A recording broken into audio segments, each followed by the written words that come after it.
Биринчиден, менин айыбымды жашырып турган. Менин айыбымды жашырып турган. Менин каталарымды түздөп турган.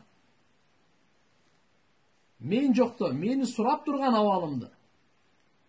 Мага Алланы эстетип турган. Ушул чыныгы дос болот. Сенин ийгилигиңди көрө албаган, ал дос эмес туган. İçinden kuyup atsa, sen de жақшылыққа жетіп атсаң, sen işin жүрүшүп атса, бұл içi kuyup atsa, ал дос эмес ал. Чыныгы дос, мына, маша Алла, мына досумдун ийгилиги, менин ийгилигим. Менде болбосо да, досумда болсун деген. Кичине ката кетип калса, ар кимге айта бербей, аны түздөп коймой, айыбын жашырмай. Досумда айы бар, аны ар кимге айтпай жашырмай.